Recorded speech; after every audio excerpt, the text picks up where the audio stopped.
The mockery begins. HFY Sci-Fi Story, the grand chamber of the Galactic Council shone with silver light, floating above the gas clouds of planet Veritas. It was the most powerful place in the galaxy, a hall where hundreds of alien species made decisions that shaped entire worlds. Today, however, laughter filled the chamber. Cruel, echoing laughter in the center of the chamber. A hologram of Earth flickered in blue light. It showed a small planet circling an average star. Oceans, forests, cities, and clouds. Compared to the grand empires of the galaxy, Earth looked insignificant. The counselors called it a primitive world, a place of noise and conflict, a world that had never even traveled beyond its own star properly. Humans call themselves intelligent, one of the delegates mocked. His voice sharp and metallic, he was an Arkan warlord, covered in gold armor and scars.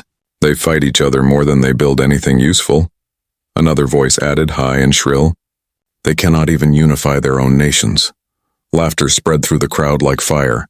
The chamber trembled with amusement. For decades, humans had been sending radio signals trying to make contact with other life forms. When the council finally answered, humanity celebrated. They believed peace and friendship had come from the stars. They were wrong. The council's offer was simple. Earth must surrender its military technology and pay tribute. In exchange, they would be protected when Earth refused. The Arkan Dominion took it as an insult and declared that the humans needed to be taught their place. News spread fast through the stars. Thousands of species watched as the Dominion's fleet prepared to descend on the solar system. In every broadcast, aliens joked about humans. They think they can fight us, one newsfeed laughed. They will learn what it means to anger the Council, far away on Earth. The last meeting of the United Nations took place under red skies. World leaders argued. Soldiers prepared, engineers built desperate defenses. Humanity was divided, scared, but not broken. In the middle of chaos, a scientist named Dr. Hale stood on the moon base command deck. Watching the stars, she whispered softly, "They will regret underestimating us." In the council chamber, the Arkan commander, Lord Vareth, raised his four-fingered hand. The laughter died down.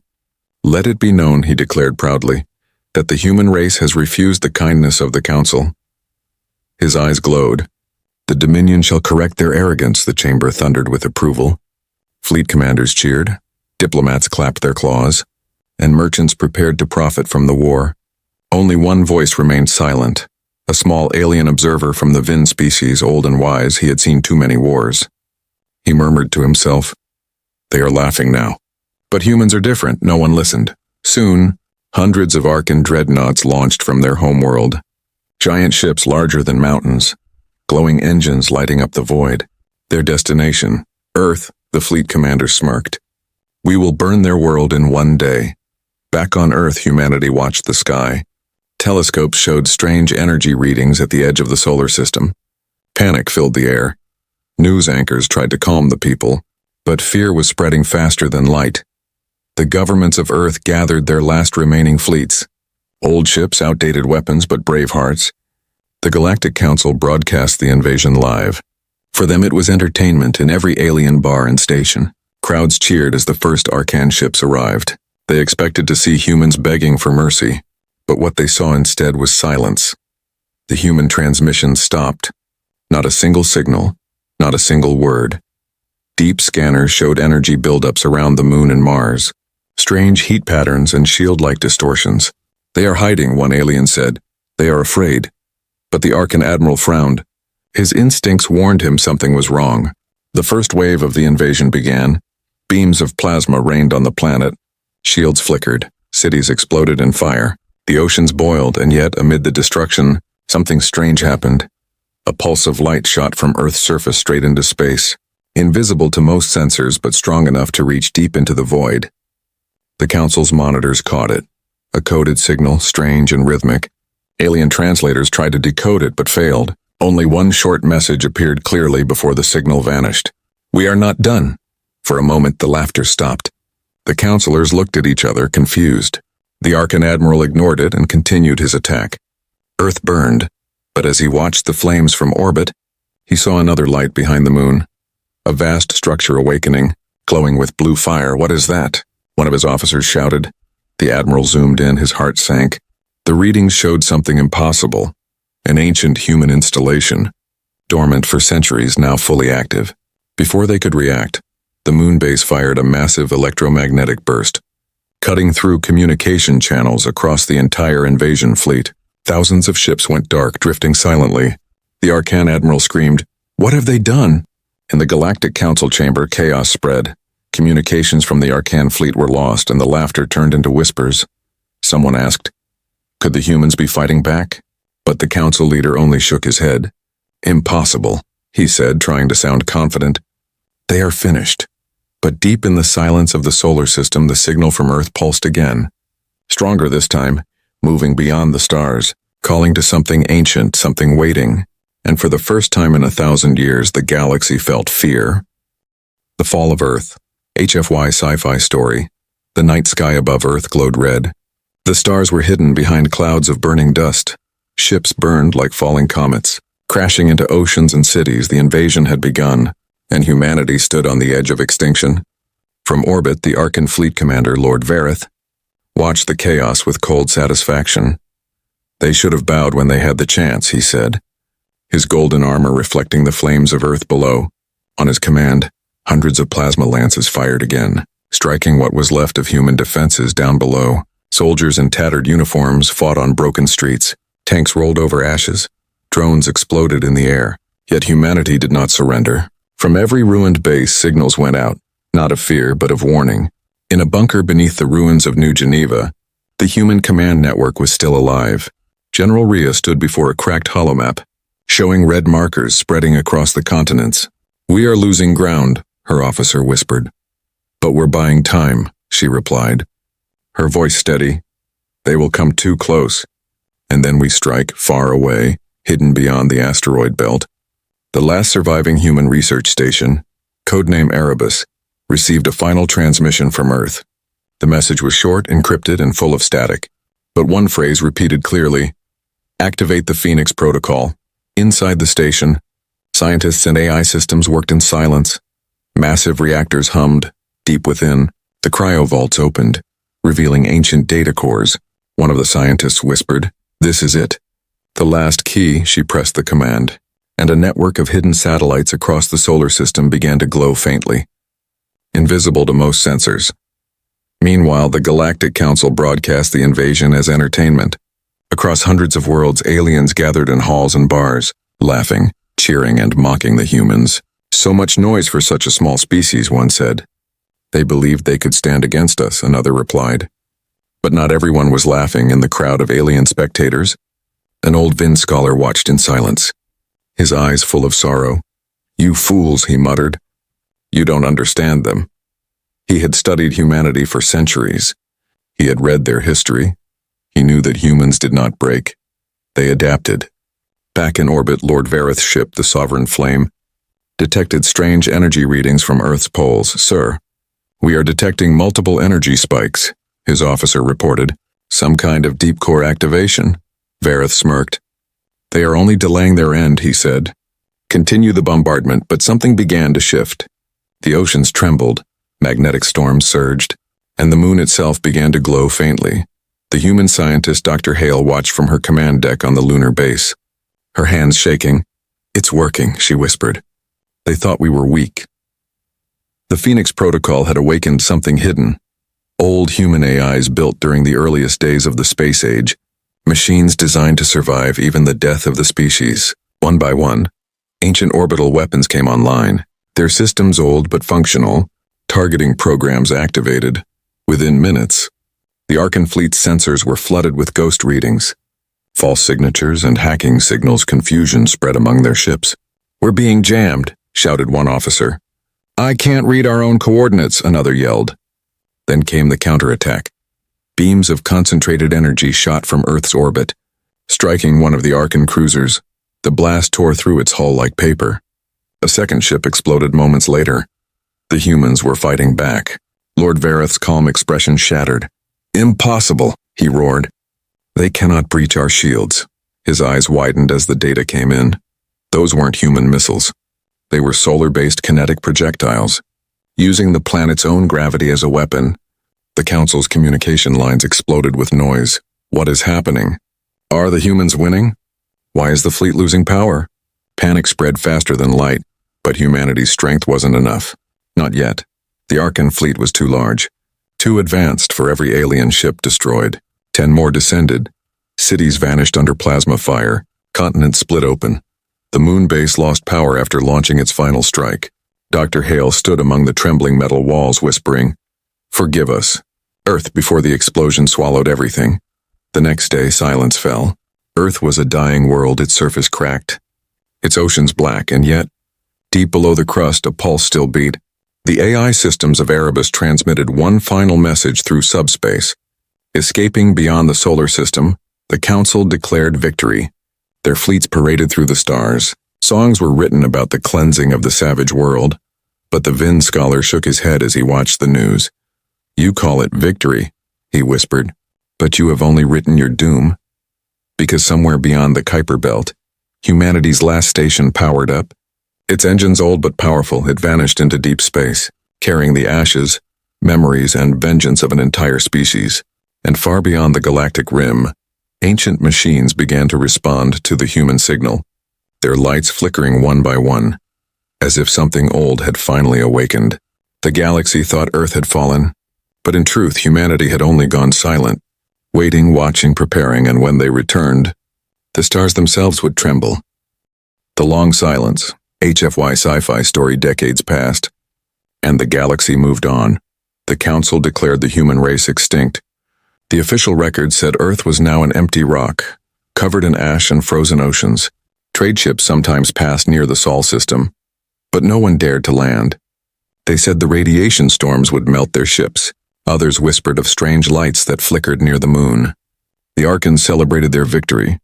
Statues were built to honor Lord Vareth, the conqueror of Earth, and for years, humanity became nothing more than a story told to scare children.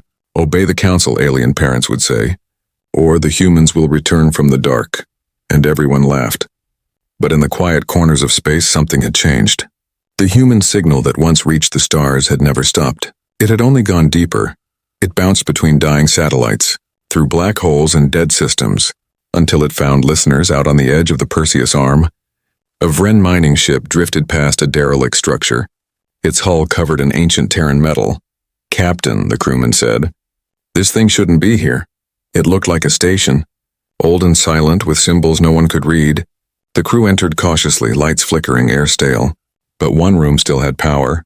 In the center of that room, a single human insignia glowed faintly, a clenched fist surrounded by stars. Before the captain could touch it, a voice echoed from the shadows. Mechanical yet human. Designation confirmed. Human beacon active. The crew panicked. Their scanners went wild, and then the entire ship's systems went offline. Hours later, another vessel found their ship drifting empty. No signs of struggle, only the word retribution burned onto the hull. No one ever found the crew. Rumors began to spread, first quietly, then everywhere, stories of ghost ships appearing in deep space, ships without transponders, ships that looked human, though they shouldn't exist. They never attacked civilian vessels, but military fleets that passed too close to old battlefields sometimes vanished without a trace. The Galactic Council tried to dismiss the reports, calling them myths, but trade routes began to empty. The Arkan's mining colonies near Sol went silent, and communication stations picked up fragments of an old Earth transmission repeating endlessly. "We are not gone," the Vin scholar who had warned the Council years ago sat alone in his observatory, now an old frail creature. His assistants brought him the data. "More disappearances near the Orion Gate," they said. The old scholar smiled sadly. "They are waking up," he whispered. "You should pray they remember mercy." Far beyond the mapped systems, a fleet was forming, not like any the galaxy had seen. Ships built from scavenged alien designs, powered by hybrid human and AI intelligence, silent, invisible, united under one code. The Phoenix fleet inside the command ship, Erebus Reborn. Captain Lyra Hale, a descendant of Dr. Hale, stood before the glowing hollow of Earth. "We will return," she said softly, but not in anger. In balance, her second officer, an AI named Orion, responded in calm digital tone. "Humanity has waited 72 years. The galaxy has forgotten. It is time they remember." Meanwhile, in the core worlds of the Council, small events began to shake their power. Data corruption in military networks, AIs going rogue, and strange encrypted messages appearing on official terminals, always with the same phrase, "You burned our home. Now watch your skies." One night during a Grand Council meeting, every screen in the chamber went black. Then the hologram of Earth appeared again, this time alive and glowing blue. A human voice spoke across every frequency, calm and steady. "This message is a courtesy," it said. "We remember everything." The council erupted in chaos.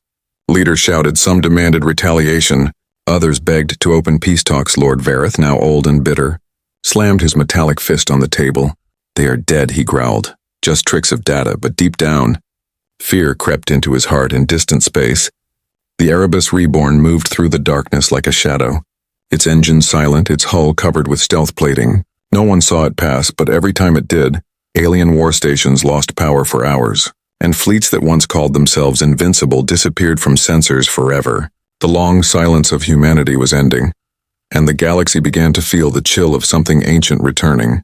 On one forgotten moon near the edge of the spiral arm, a miner found an old Terran plaque buried in the dust.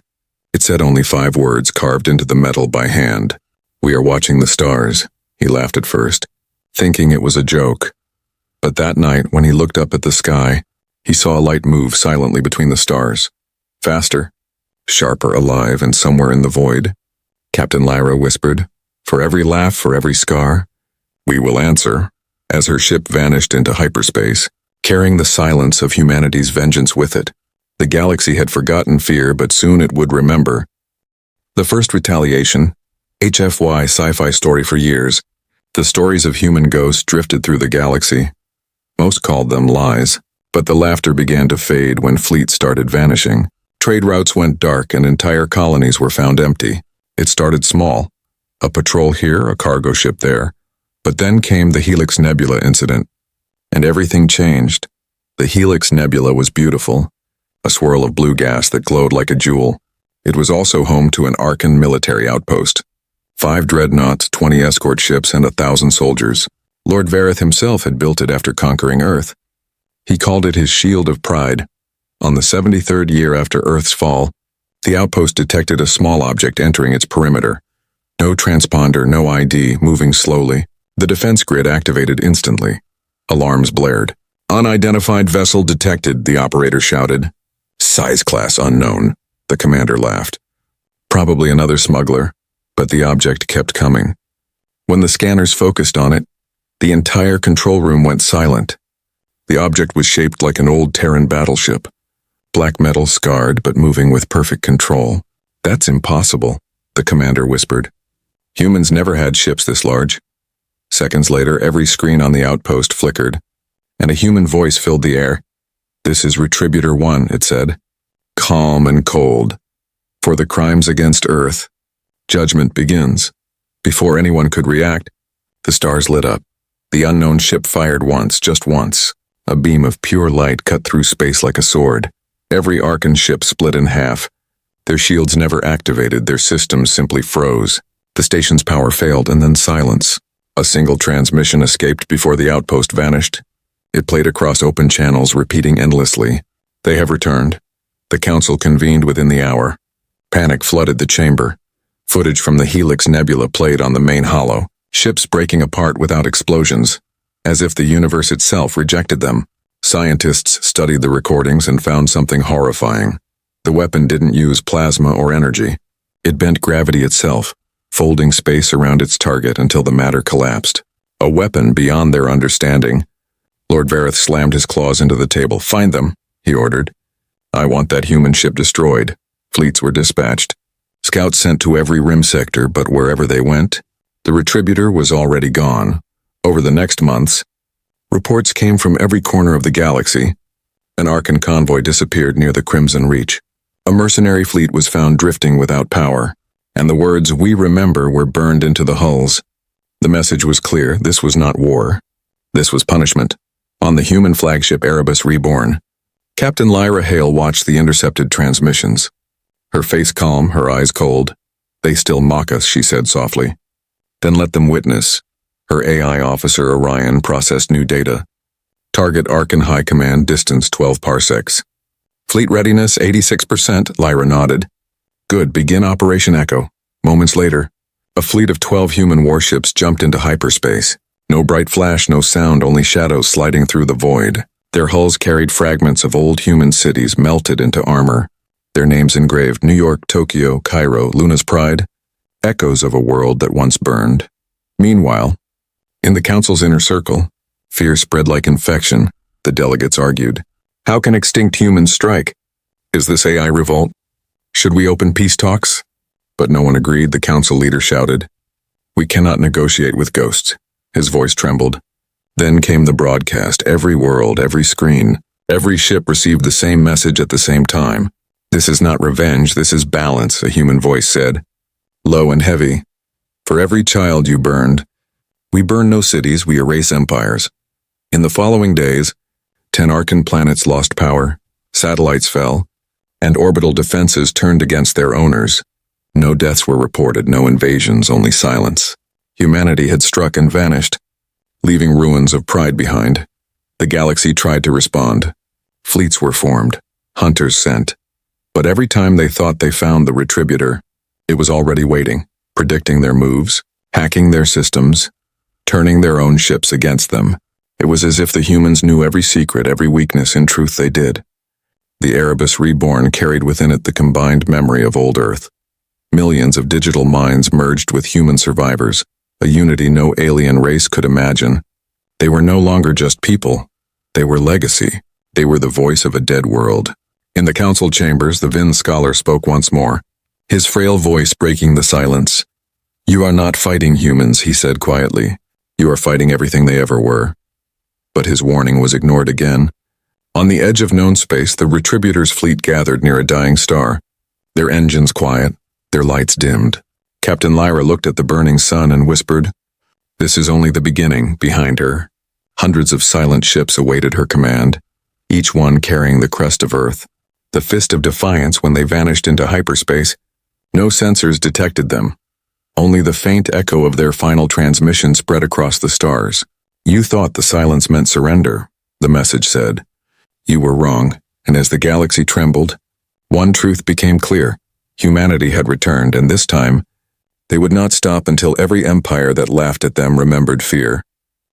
Humanity's return, HFY Sci-Fi Story. The galaxy had grown used to fear, but nothing prepared them for what came next. For 73 years, humanity had been a whisper, a myth, a warning in the dark. But then, without warning, the silence broke.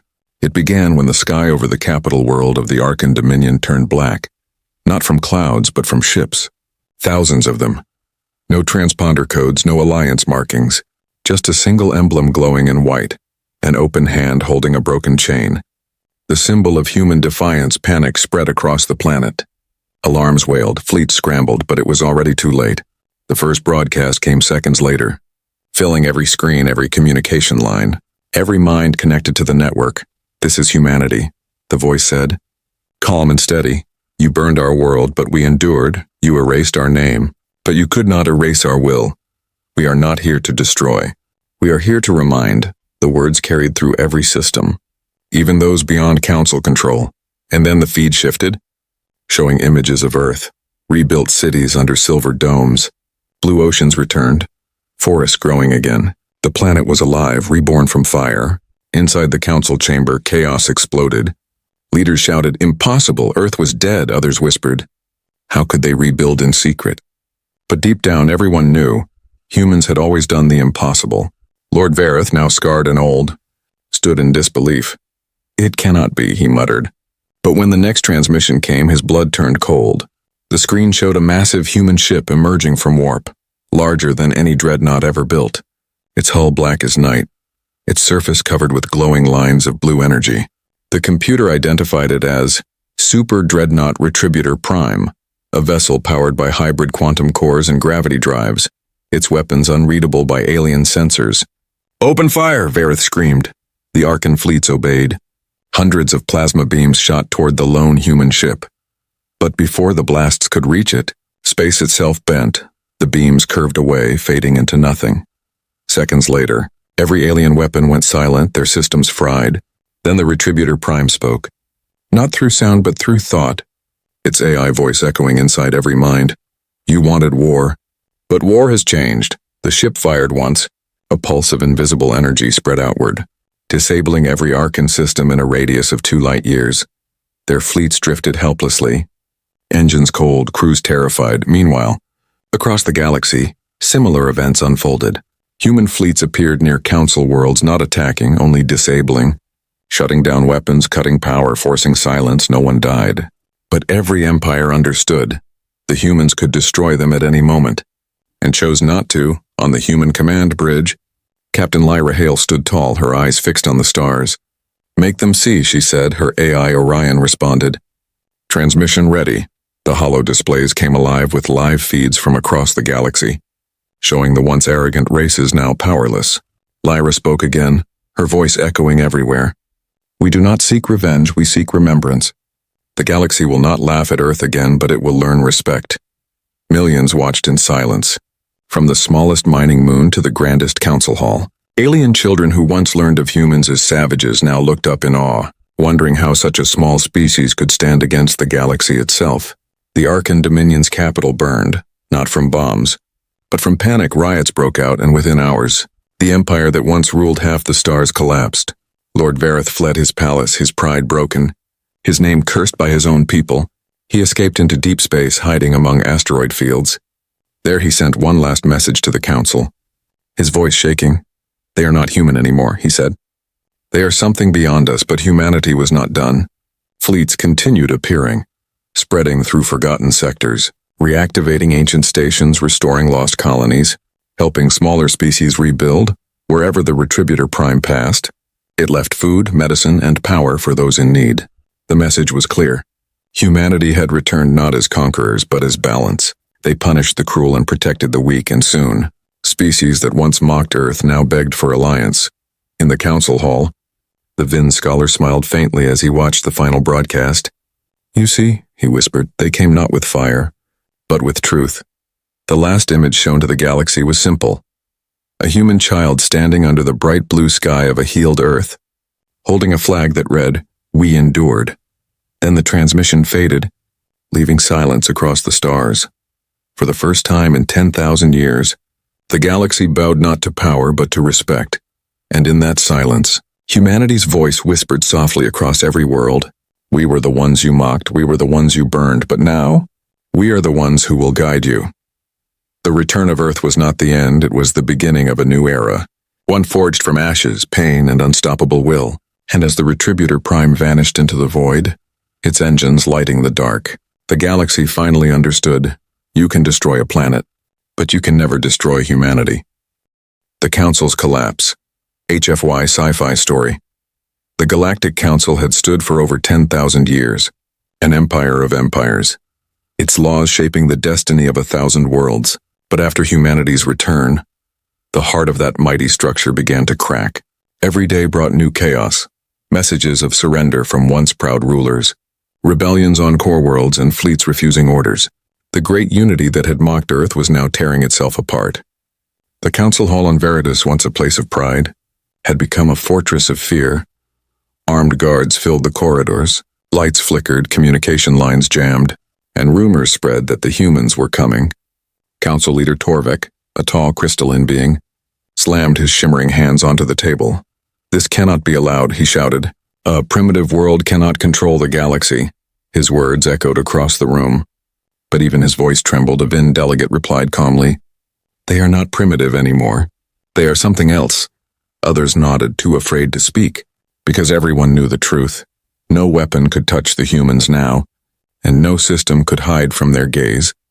A hologram flickered to life in the center of the chamber, showing reports from the outer colonies, entire Arcan fleets surrendering, trading their banners for the human crest in the spiral arm sectors. Whole populations were joining the Terran Accord, the new alliance led by Earth. "Half the galaxy is defecting," Torvek growled. "They worship these humans like gods."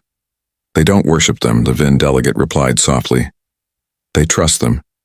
Meanwhile, high above the council's capital, invisible to scanners, a human observation ship watched silently, its crew listening to every word.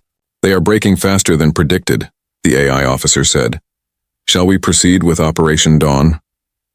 Captain Lyra Hale's voice came through the comms, calm and firm. Proceed, but no destruction. Only revelation. Moments later, every screen, every projection, every hologram in the chamber flickered, and the lights dimmed. Confusion filled the hall.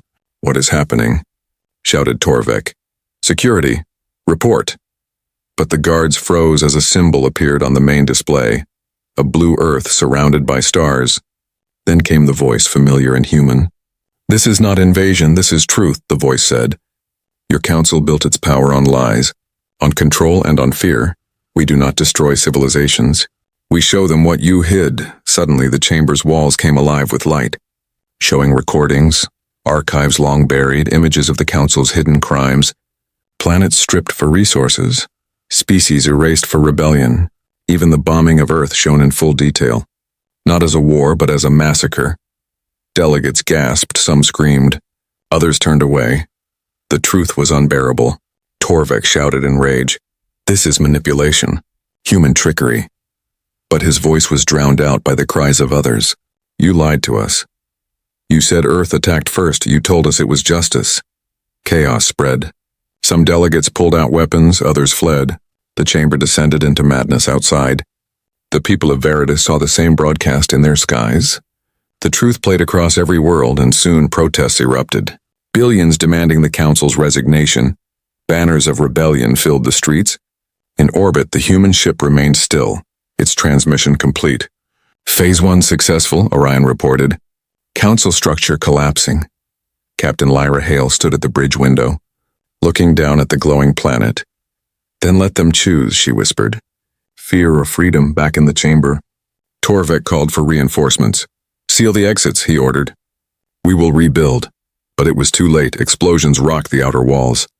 Not from human ships, but from the council's own guards turning against him. The old order was finished, and the galaxy knew it. Across the stars, empires once loyal to the council now raised a new flag. The banner of the Terran Accord, symbolizing unity through strength, its motto simple: justice, not dominance. Even the Arkan Dominion, once humanity's destroyer, was now divided, their soldiers kneeling before human envoys offering peace and surrender. Lord Vareth was finally captured in a desolate asteroid colony. His once golden armor rusted and cracked. When they brought him aboard the Retributor Prime, he refused to look at his captors.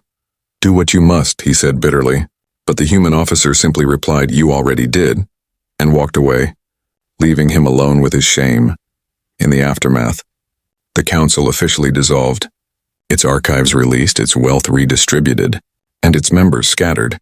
Some fled into exile, others sought forgiveness, but none could undo what had been done, and so humanity stood not as conquerors but as judges, their fleets now patrolling the borders not for conquest but for balance, bringing peace where the council had brought oppression.